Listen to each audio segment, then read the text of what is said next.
ये video IBS series का अंतिम वीडियो होने वाला है।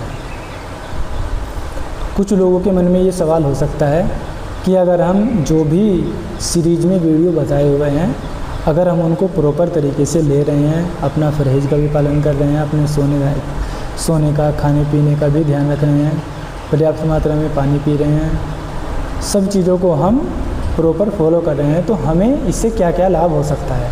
क्या हमारा IBS 100% ठीक हो जाएगा, या कितना हमें इम्प्रूवमेंट आ सकता है, कब तक आ सकता है, ये चीज़ें हो सकती हैं। तो इसके लिए मैं कुछ चीज़ें बता देना चाहता हूँ। सबसे पहला पॉइंट तो यह है, जो भी इन चीज़ों को फॉलो करेगा उसको लाभ तो होना ही है। ऐसा कोई नहीं रहेगा कि जिसको लाभ नहीं होगा, ये तो बात है पक्की। रही बात ये कि किसको कितना लाभ होता है, ये इस बात पे डिपेंड करेगा कि एक तो वो कितना ध्यान से ट्रीटमेंटों को ले रहा है, कितना फ्रीक्वेंसी पे उनको ले रहा है, मतलब उनको रेगुलर बेसिस पे ले रहा है या बीच में छोड़ के ले रहा है, इस पे डिपेंड करेगा। वो कितना परहेज कर पा रहा है, इस पे डिपेंड करेगा। लेकिन फिर भी इन जनरल भी अगर कोई एक दिन छोड़ के भी इसको ले रहा है ट्रीटमेंट को, तो जो मेरा एक्सपीरियंस है उसके आधार पे मैं बता दे रहा हूँ। जो IBS पेशेंट होते हैं, जिनका डाइजेशन गड़बड़ होता है, जिनकी इंटेस्टाइनों में प्रॉब्लम होती है, इन्फ्लेमेशन वगैरह होती हैं, ऐसे लोगों की इम्यूनिटी बहुत कमज़ोर हो जाती है। ज़रा कुछ बीमारी फैली नहीं, ज़रा मौसम बदला नहीं, ज़रा उनको कुछ ठंडा गर्म हुआ नहीं खाना खाने में भी, उसमें भी, या ज़रा भी कुछ ऊंच नीच हुई किसी चीज़ में, तो वो तुरंत बीमार पड़ जाते हैं, क्योंकि इम्यूनिटी उनकी बहुत डाउन है। एक तो ऐसे लोगों की इम्यूनिटी बढ़ जाएगी, उनका जो बार बार बीमार होना है वो बंद हो जाएगा या कम हो जाएगा। ये इस बात पे डिपेंड करेगा कि बंद होगा कि कम होगा, वो कितने समय तक इसको ले रहे हैं। क्योंकि सिस्टम पुराना बिगड़ा हुआ है, तो वो हील धीरे धीरे करके होगा। पहले जो बीमार पड़ने की फ्रीक्वेंसी है वो कम हो जाएगी, बॉडी में एनर्जी फील होने लगेगी। लेकिन है किसी को बहुत ज़्यादा भी नहीं लेना है कि दिन में 3-3, 4-4 ट्रीटमेंट ले रहे हैं, तो उससे कमज़ोरी आ भी सकती है। अगर लिमिट में लेंगे, नियम से लेंगे, तो बॉडी में स्ट्रेंथ भी बढ़ेगी, इम्यूनिटी पावर बढ़ेगी। अगर किसी को कोई बार बार मोशन जाता है, उसके मोशन की फ्रीक्वेंसी कम होगी। कोई ऐसा है कि 2 दिन में 3 दिन में मोशन के लिए जाता है, उसका मोशन नियमित होने लगेगा, कम से कम वो दिन में 1 बार जाने लगेगा।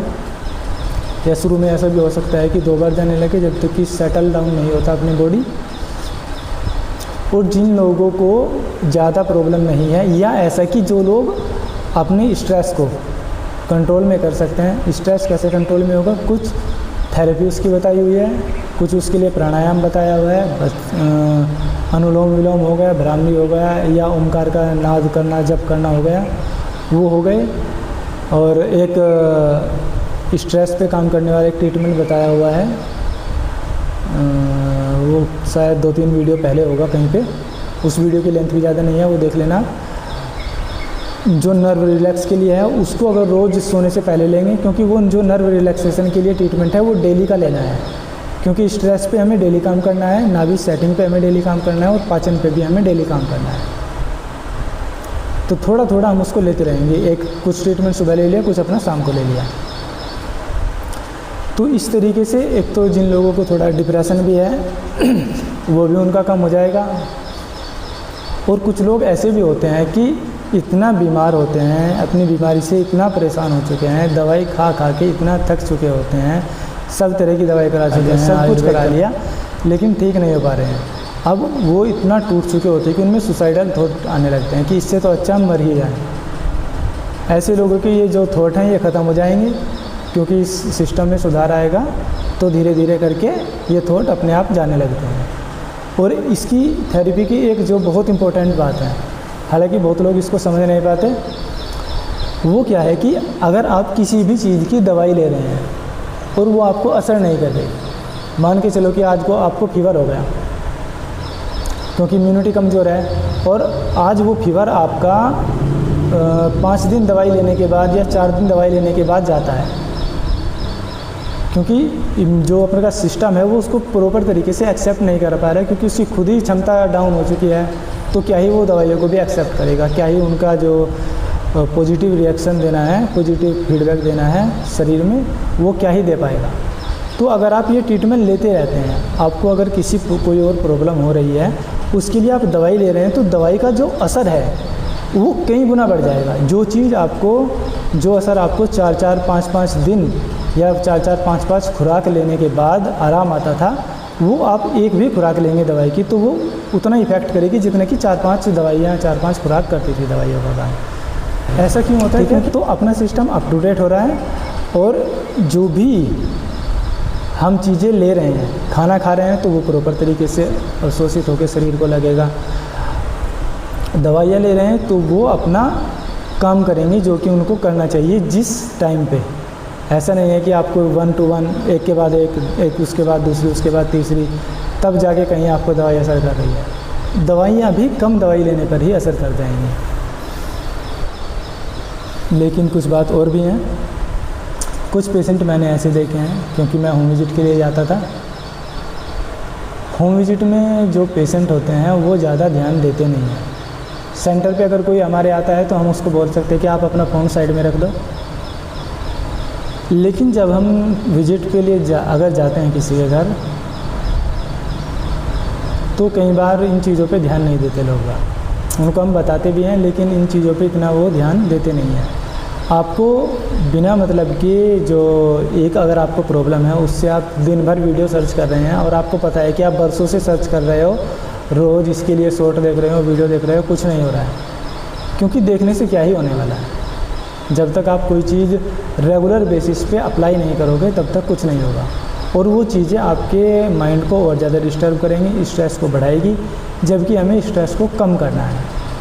तो जब आप ये सीरीज़ जो है उसको फॉलो कर रहे हो, तो आपको बार बार या ट्रीटमेंट लेते हुए कि हाँ अभी चलो 1 मिनट का गैप देना, चलो मैं फ़ोन देख लेता हूँ, तो वो नहीं करना है।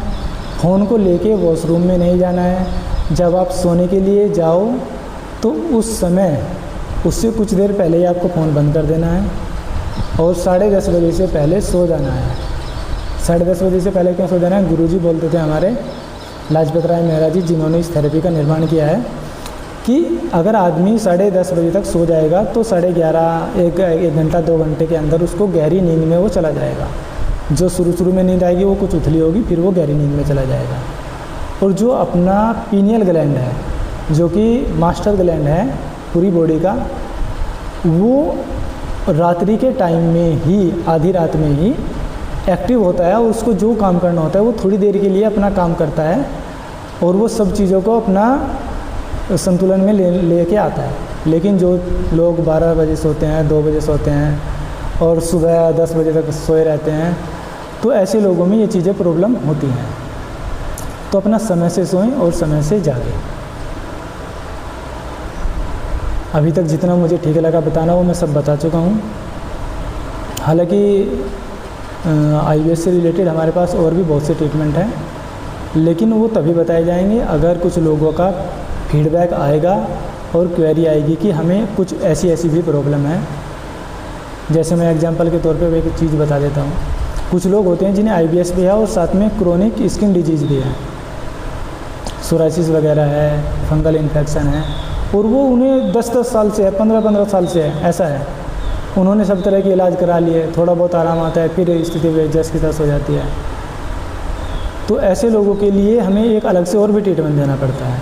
वो कॉन्स्टिपेशन के लिए भी काम करेगा और स्किन प्रॉब्लम के लिए भी काम करेगा।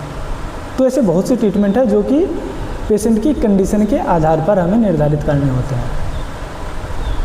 तो वो अगर लोग इस जो सीरीज़ है इसमें इंटरेस्ट दिखाएंगे, क्वेरी आएगी, अपना फीडबैक लोग देंगे, तो हम आगे भी इस पे काम कर सकते हैं। नहीं तो ये इतना ही। जय सिया राम।